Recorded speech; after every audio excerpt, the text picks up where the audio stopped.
I've been mentoring professionals for years, and I've learned something really important. The biggest things holding your career back, they're not what you think. It's not your boss, it's not a tough market. Nope. The real threat is invisible. It's the hidden bugs in your own thinking, the mental traps that quietly sabotage your absolute best work. And in this explainer, we are going to drag them right out into the open. And hey, don't just take my word for it. The legendary Warren Buffett absolutely nailed it with this quote. I mean, think about that. One of the sharpest, most successful investors on the planet is admitting that our brains are fundamentally wired for comfort, not for truth. We're wired to protect what we already believe. And that's the real challenge we're all up against. So before we can even think about building a defense, we've got to understand what we're fighting. Let's define exactly what these hidden bugs are. And more importantly, where the heck they come from in the first place. Okay, the one word I really want you to latch onto here is systematic. See, we're not talking about a random mistake or a simple slip-up. A cognitive error is a predictable, routine glitch in our thinking that our brains make over and over and over again. These aren't character flaws. They're literally just features of our brain's operating system. And this slide just perfectly lays out the gap between how we see ourselves and, well, reality. On the left, that's the ideal, right? The cool, calculated, perfectly rational person we all like to think we are. But on the right, that's how we actually operate most of the time. We're running on these old mental shortcuts and predictable patterns that can lead us way off track. Just recognizing this difference is a huge first step. So why do we have these bugs? It's pretty simple, really. Our hardware is ancient.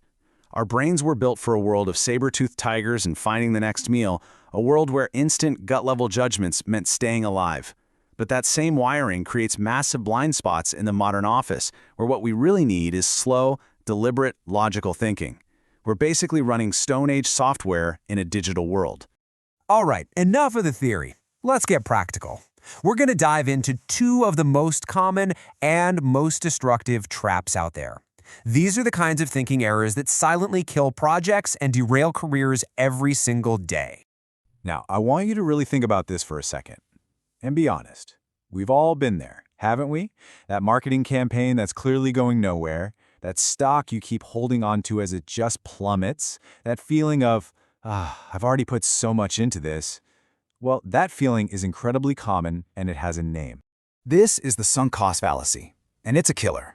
It's our brain's deep, deep aversion to admitting that our past efforts were wasted. We tell ourselves, if I stop now, all that time and money will have been for nothing. But here's the hard truth. That time and money is already gone. It's sunk. And continuing down a bad path just because you walked it for a long time, that's one of the fastest ways to turn a small failure into a complete catastrophe. So this is the key. The crucial point is right here in this quote. Truly rational decision-making means you have to forget what you've already spent. You have to ignore it. The only question that matters is this. Based on where I stand today, what is the best path forward? Okay, time for the second major trap. We are absolutely obsessed with success stories, aren't we? We read the biographies of famous entrepreneurs. We watch documentaries about champions, all trying to figure out their secret sauce. But this approach gives us a dangerously skewed picture of reality. This is called survivorship bias. You see, the media doesn't write articles about the thousands of startups that went bankrupt or the countless bands that never got a record deal. We only ever see the winners, the survivors. And this creates a powerful illusion, making success look way more common and a lot easier to achieve than it actually is. It makes us underestimate the risks and wildly overestimate our own chances.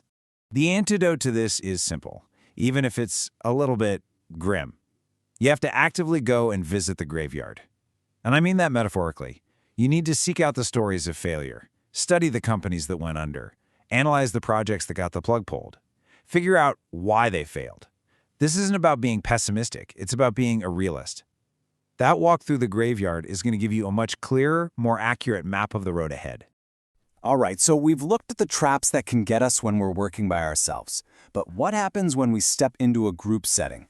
Let's talk about the meeting room, because this is where those individual thinking errors can multiply and infect an entire team. It is a genuine minefield. This quote just perfectly sets the stage for what we're about to talk about. We have this deep, primal instinct to follow the herd. We assume that if everybody else is doing it, it must be the right thing to do. But in the modern workplace, that instinct can be absolutely disastrous. And if you need proof, just look at this classic experiment. It's incredible. In the 1950s, Solomon Asch showed people some lines of different lengths. A super simple task. But he put actors in the room and had them all confidently give an obviously wrong answer.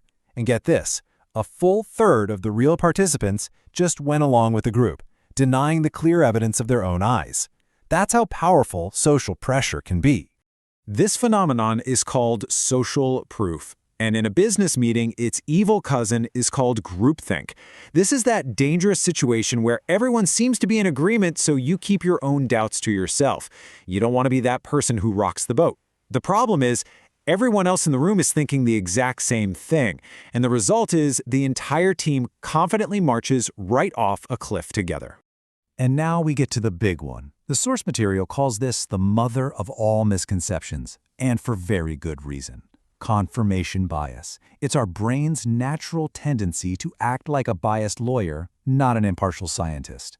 Once we have a pet theory, we go out and hunt for any scrap of evidence that supports it, while conveniently ignoring, dismissing, or just plain forgetting anything that contradicts it. So how do you fight something that's so deeply ingrained in us? Well, we can take a lesson from one of the greatest thinkers ever, Charles Darwin. He was so aware of this tendency in himself that he created a system. Anytime he came across a fact or an observation that contradicted one of his theories, he forced himself to write it down immediately. He knew that his brain was wired to actively forget that kind of evidence. This is the habit of a truly clear thinker. You have to actively search for the reasons you might be wrong. Okay, for our last section, let's pull all of this together. I want to give you a practical, simple toolkit you can start using right away. Think of this as your mental first aid kit for making better decisions when the pressure is on. Before any big decision, you have to make it work. I mean, any of them. I want you to just pause for 30 seconds. That's all it takes.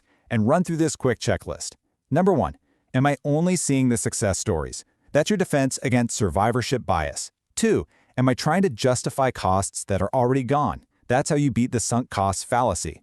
3, am I just agreeing with everyone else in the room? Your shield against social proof. And finally, number 4, am I only looking for facts that prove I'm right? That's your weapon against confirmation bias. This simple pause is honestly one of the most powerful career tools you can possibly develop. And beyond just that one moment, you can start building these 3 habits into your everyday work.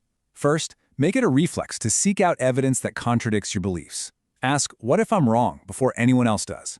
Second, make studying failure a priority. For every success story you read, find a story about a failure in the same area.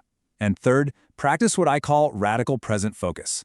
Forget what you've already spent, judge every single choice based only on its future potential.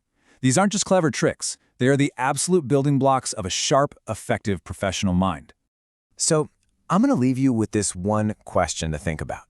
After everything we've talked about today, what's one of your established strategies, one of your obvious truths, one of your core beliefs about your work that might actually be built on one of these hidden bugs? Because finding it, that's the first step to fixing it.